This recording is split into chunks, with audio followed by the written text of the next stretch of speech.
ಉಲ್ಲಾಸ. ಈ ಕುಲಗುಣ ಅಂಥೇಳಿ ಹೊಡೆದಾಡಬೇಡ್ರಿ ಅಂತ ಏನು ಅವ್ರು ಹೇಳ್ತಾರೆ, ಅದು ಇಂದು ಇದ್ದು ಮುಂದೆ ಬರ್ತಕ್ಕಂಥ ಸಮಸ್ಯೆಗಳಿಗೆ ಅವರು ದಾರಿದೀಪ ಆದಂಥವ್ರು. ಅದರ ಜೊತೆ ಅವರ ಕಾಲದಲ್ಲಿ ಇದ್ದಂಥ ಅನೇಕ ಪುರೋಹಿತ ಶಾಹಿಗಳ ಒಂದು ವರ್ಗ ವಿಭಜನೆ ಮಾಡಿ ಕೆಲವರ ಮನಸ್ಸಿಗೆ ನೋವನ್ನುಂಟು ಮಾಡಿದಂಥ ಸಂದರ್ಭದಲ್ಲಿ ಮಾನವರೆಲ್ಲ ಸಮ, ಮೇಲು ಕೇಳು ಇಲ್ಲ ಅಂತಕ್ಕಂಥ ಕೆಲ ವರ್ಗ ಉಡುಪಿಯ ಶ್ರೀಕೃಷ್ಣ ದೇವರ ದರ್ಶನಕ್ಕೆ ಅವಕಾಶ ಇರಲಿಲ್ಲ. ಅದನ್ನ ತನ್ನ ಭಕ್ತಿಯನ್ನು ಇವತ್ತು ಹೇಳಿದ್ರು 3700 ನೀವು ಕೊಡ್ರಿ, ಒಂದು 100 ಹೆಚ್ಚಿಗೆ ಅದರಲ್ಲಿ 50 ನೀವು ಕೊಡ್ರಿ, 50 ನಾವು ಕೊಡ್ತೀವಿ ಸರ್ಕಾರದವರು ಅಂತ.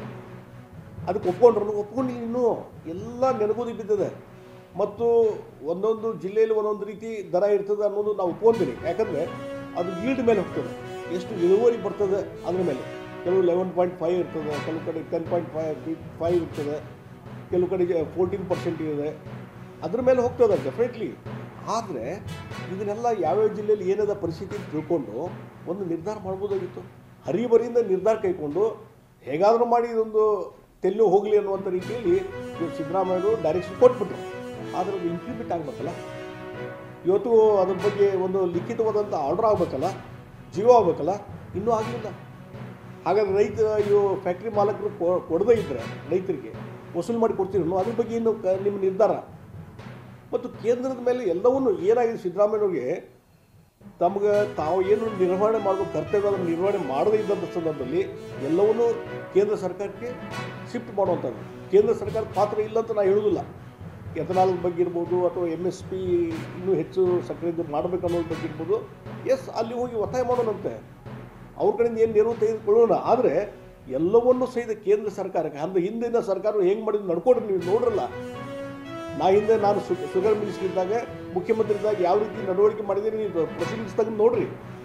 ನಾನೇ ಅವತ್ತು SAB ಕಾನೂನು ಮಾಡಿದೆ. ಅವತ್ತು ಆ ಸಂದರ್ಭ ನಾನು ಮುಖ್ಯಮಂತ್ರಿ ಇದ್ದಾಗ ಇಲ್ಲಿ ರಾಜ್ಯ ಸರ್ಕಾರಕ್ಕೆ ಅಧಿಕಾರ ಇಲ್ಲ ಅಂತಿರಲ್ಲ, ರಾಜ್ಯ ಸರ್ಕಾರಕ್ಕೆ ದರ ನಿಗದಿ ಮಾಡಲಿಕ್ಕೆ ಕರೆದು ಸಮಾಲೋಚನೆ ಮಾಡಲಿಕ್ಕೆ ಒಂದು ಅಧಿಕಾರ ಬೇಕಂತ ಹೇಳಿ ಒಂದು SAB ಕಾನೂನು ನಾವು ಮುಖ್ಯಮಂತ್ರಿ ಇದ್ದಾಗ ಮಾಡಿದ್ದು ಅಂತ. ಆ ಕಾನೂನು ತೆಗೆದು ನೋಡ್ರಲ್ಲ ನೀವು.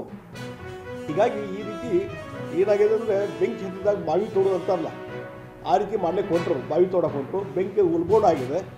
ಹೆಂಗಾದ್ರೂ ಮಾಡಿ ಆರಿಸ್ಬೇಕಂತೇಳಿ ಆರಿಸಕ್ಕೆ ಹೊಂಟಿದ್ದಾರೆ. ಅದು ತಾತ್ಕಾಲಿಕ ಶಮನ, ಪೂರ್ಣ ಪ್ರಮಾಣದ ಶಮನ ಆಗಿಲ್ಲ.